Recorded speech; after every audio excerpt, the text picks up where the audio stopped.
Hello students, welcome back to online class of physics. My name is Syed Ubaid Rizvi. आज का topic है electric field due to a charge ring. तो आज के इस टॉपिक में हम लोग एक रिंग जो यूनिफॉर्मली चार्ज है उसकी एक्सिस पर इलेक्ट्रिक फील्ड निकालेंगे. तो दोस्तों यहाँ पर स्मॉल ए रेडियस की एक रिंग दिखाई गई है जिस पर charge plus Q uniformly distributed है.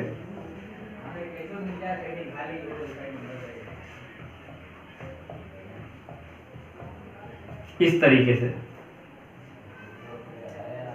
और इस रिंग का सेंटर O है. तो इस रिंग की एक्सिस पर हमें इलेक्ट्रिक फील्ड निकालना है. तो देखिए इसके सेंटर से इसकी एक्सिस पर x मीटर डिस्टेंस पर कोई पॉइंट P है. इस पॉइंट P पर हमें इलेक्ट्रिक फील्ड की इंटेंसिटी निकालनी है. अब ये जो यूनिफॉर्म चार्ज रिंग है इसके लिए हम लोग ये फार्मूला E = 1/4πε0 इंटू Q/r² को अप्लाई नहीं कर सकते क्योंकि ये फार्मूला एक पॉइंट चार्ज के लिए है. और इस रिंग पर जो इलेक्ट्रिक चार्ज है वो यूनिफॉर्मली डिस्ट्रीब्यूटेड है. अगर ये एक पॉइंट चार्ज होता, एक छोटा सा पॉइंट चार्ज होता तो ये फार्मूला इसके लिए एप्लीकेबल हो जाता. अगर हम इसकी एक्सिस पर इलेक्ट्रिक फील्ड निकालना चाहें तो ये फार्मूले का यूज नहीं कर सकते. इसकी हेल्प से हम एक दूसरा फार्मूला ड्राइव करेंगे. तो देखिए हमें चार्ज रिंग के सेंटर O से स्मॉल x डिस्टेंस पर जो पॉइंट P है यहाँ पे हमें इलेक्ट्रिक फील्ड निकालना है. इसके लिए हम इस रिंग को छोटे छोटे पार्ट्स में, एलिमेंट्स में डिवाइड कर लेते हैं और ऐसा एज्यूम कर लेते हैं ये रिंग छोटे छोटे एलिमेंट से मिलकर बनी है. अगर इस रिंग का हम एक छोटा सा पार्ट, छोटा सा एलिमेंट ले लें, अगर ये छोटा सा पार्ट लेने पर इस पर आवेश dq होगा क्योंकि इस पूरी रिंग पर जो चार्ज डिस्ट्रीब्यूशन है वो प्लस q है. अगर इस छोटा से स्मार्ट नन्हे से पार्ट्स पर अगर यहाँ पर चार्ज ले लेंगे तो ये dq चार्ज हो जाएगा. अब हम लोगों को मालूम है प्लस q चार्ज से electric field lines electric field away होता है.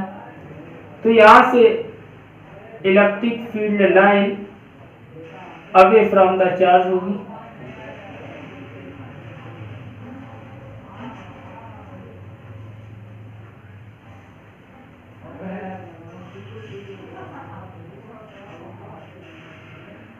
Away from the charge.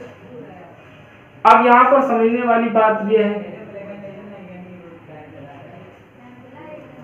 अगर ये चार्ज dq है तो जो पॉइंट P पर इलेक्ट्रिक फील्ड बनेगा वो इलेक्ट्रिक फील्ड भी dE होगा. अब यहां पर देखिए अगर ये एंगल हमारा थीटा बन जाएगा तो ये सामने वाला भी एंगल हमारा थीटा बन जाएगा. अब यहां पर हमें देखना है जो यहाँ पर इलेक्ट्रिक फील्ड DE बनना है, इस इलेक्ट्रिक फील्ड DE को हम लोग दो कंपोनेंट में डिवाइड करेंगे.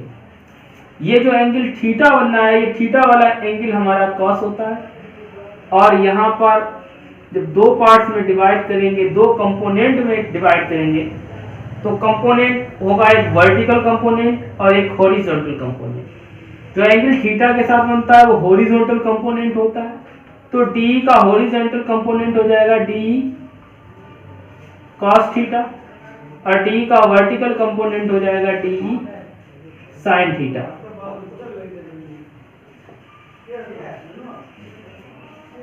अब यहां से अगर, और ये डिस्टेंस को हम लोग स्मॉल r मान लेते हैं. इसी तरीके से dq के सामने बिल्कुल एक छोटी सी लेंथ और स्मॉल ले लीजिए तो यहाँ पे भी चार्ज dq हो जाएगा. और इसी तरीके से यहाँ से भी अगर dq चार्ज प्लस है तो यहाँ से भी इलेक्ट्रिक फील्ड की जो डायरेक्शन होगी वो अवे होगी, अवे फ्रॉम द चार्ज होगी।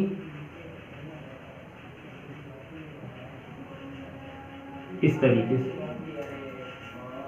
अब देखिए जितनी डिस्टेंस ये है उतनी डिस्टेंस ये है, अगर ये आर है तो इसे भी हम डिस्टेंस को आर ले लेंगे। अब इसी तरीके से यहाँ पर भी देखिए एंगल, यहाँ पर भी एंगल हमारा थीटा बन जाएगा। अगर ये एंगल थीटा है तो हमारा ये एंगल भी थीटा हो जाएगा। इसी तरीके से जब ये डी क्यू चार्ज है तो यहाँ पर इलेक्ट्रिक फील्ड भी हमारा डी बन जाएगा। अब इस डी को भी हम दो कंपोनेंट में डिवाइड करेंगे। तो देखिए यहाँ पर भी थीटा वाला जो एंगल है वो डी ई कॉस थीटा हो जाएगा,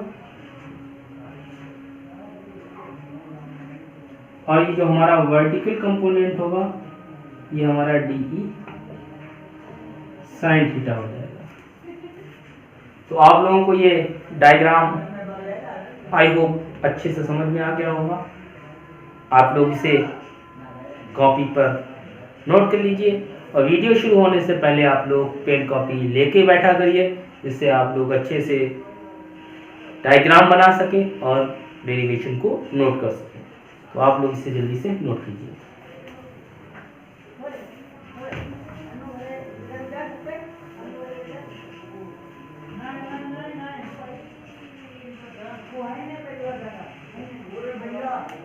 अब हम यहाँ पर देखेंगे जो हमने एक स्मॉल एलिमेंट लिया है यहाँ पर डी क्यू, ये लगभग एक पॉइंट के बराबर होगा, क्योंकि एक छोटा सा एलिमेंट लिया है। इस एलिमेंट ये एलिमेंट लगभग पॉइंट के बराबर होगा, इसलिए ये पॉइंट चार्ज होगा। अब इस डी क्यू के लिए यहाँ पर पॉइंट चार्ज का फार्मूला 1/4πε0 के into Q square upon R square मान्य हो जाएगा। अब हम इस स्मॉल पार्ट के लिए यहाँ पर पॉइंट चार्ज के लिए इस फार्मूले को लगा सकते हैं। तो सबसे पहले हम इस स्मॉल एलिमेंट डी क्यू के लिए पॉइंट पी पर इलेक्ट्रिक फील्ड निकालेंगे। तो सबसे पहले यहाँ पर इलेक्ट्रिक फील्ड निकालेंगे डी क्यू चार्ज के लिए। तो लिखेंगे electric field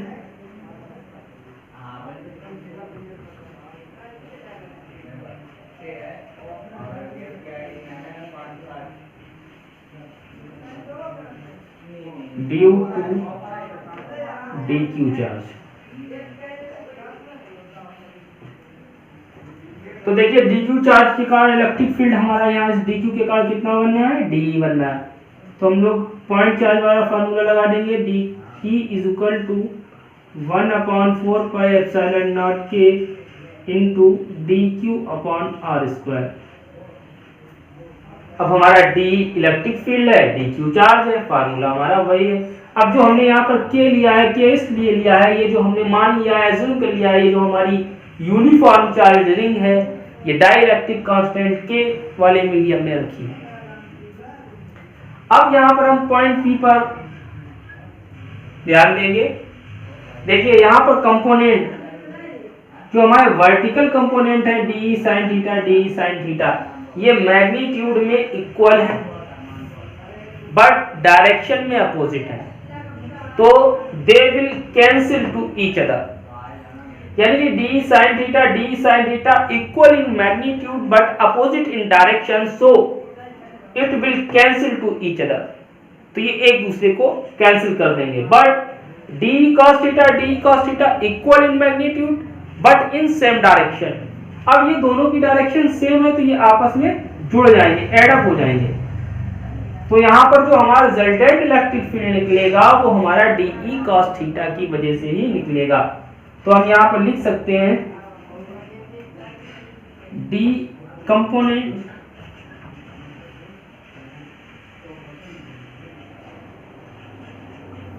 D E sine theta will cancel out,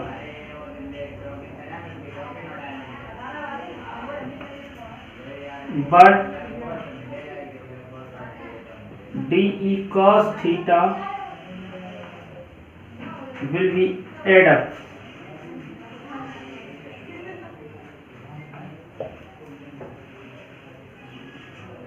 तो यहाँ पे हमें एक बात और ध्यान से डियर स्टूडेंट समझनी होगी। बात इस जगह पर देखिए, इस हमने डी क्यू के लिए जब इलेक्ट्रिक फील्ड पॉइंट पी पर निकाला तो दो कंपोनेंट बने, D E cos theta, D E sine theta. जब इसके जस्ट अपोजिट डायरेक्शन में उतनी ही लेंथ पर चार्ज लेते हैं तो यहाँ पर भी एक इलेक्ट्रिक फील्ड बनता है। और इलेक्ट्रिक फील्ड के दो कंपोनेंट होते हैं, D sine theta, D cos theta. देखिए इसके जस्ट सामने वाले के डी साइन थीटा अपोजिट आ जाता है। इसी तरीके से अगर हम पूरी रिंग में लेंगे, अगर मान लीजिए यहाँ पर कोई स्मॉल पार्ट ले लेते हैं तो इसका अपोजिट वाला लेंगे तो इसका भी अपोजिट डी साइन थीटा को कैंसिल कर देगा। पूरी रिंग में अगर हम जिस जगह पे भी एक स्मॉल एलिमेंट लेंगे तो उसके सामने वाला स्मॉल एलिमेंट एक दूसरे के साइन थीटा को कैंसिल कर देगा, लेकिन सभी जगह के डी कॉस थीटा आपस में जुड़ जाएंगे। तो हम पूरी रिंग के लिए जब इलेक्ट्रिक फील्ड निकालेंगे तो डी कॉस थीटा का इंटीग्रेशन कर देंगे। तो देखिए पूरी रिंग की वजह से जब हम इलेक्ट्रिक फील्ड निकालेंगे तो यहाँ पर हमारे डी कॉस थीटा का इंटीग्रेशन करना पड़ेगा। तो यहाँ पे हम रिजल्टेंट इलेक्ट्रिक फील्ड निकालेंगे। तो रिजल्टेंट इलेक्ट्रिक फील्ड हमारा हो जाएगा E इज इक्वल टू, इसका पूरे का इंटीग्रेशन ले लेंगे तो ये हो जाएगा डी ई कॉस थीटा। देखिए दोस्तों d की वैल्यू है 1/4πε0 के dq/r²। So we can put here D की वैल्यू यहाँ पर पुट कर सकते हैं। तो ये बन जाएगा E is equal to close integration, d का वैल्यू हो जाएगा 1/4πε0 के into dq/r² into cos theta. अब यहाँ पर हम देख सकते हैं कॉस थीटा,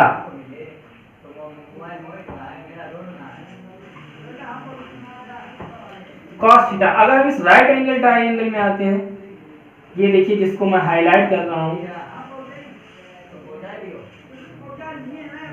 ये वाला एंगल।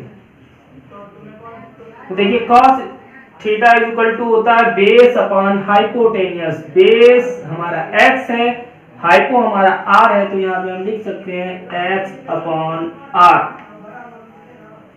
तो देखिए यहाँ पर फार्मूला हो जाएगा E is equal to close integration of 1/4πε0 के इंटू dq/, अब देखिए यहाँ पर x/, यहाँ r² है और यहाँ पे इंटू r हो गया। अब ये r² इंटू r⁻1 ये हो जाएगी r⁻3। अब यहाँ पर हमें इंटीग्रेशन करना है तो इंटीग्रेशन dq का होगा, बाकी सब कांस्टेंट बन जाएगा। अब कांस्टेंट को हम इंटीग्रेशन साइन से पहले लिख सकते हैं, तो हमारा ये इक्वेशन बन जाएगा E इज इक्वल टू 1/4πε0 के into x/r⁻3 into integration of dq। अब dq का इंटीग्रेशन होता है q, यहाँ पे हम dq की जगह लिख सकते हैं q। तो ये हमारा इक्वेशन बन जाएगा E इज इक्वल टू 1/4πε0 के इंटू q, dq का इंटीग्रेशन q और ये x हो जाएगा qx/r3। यहाँ पे हम लिख भी सकते हैं integration of dq is equal to q। अब यहाँ से हम एक बात को समझेंगे,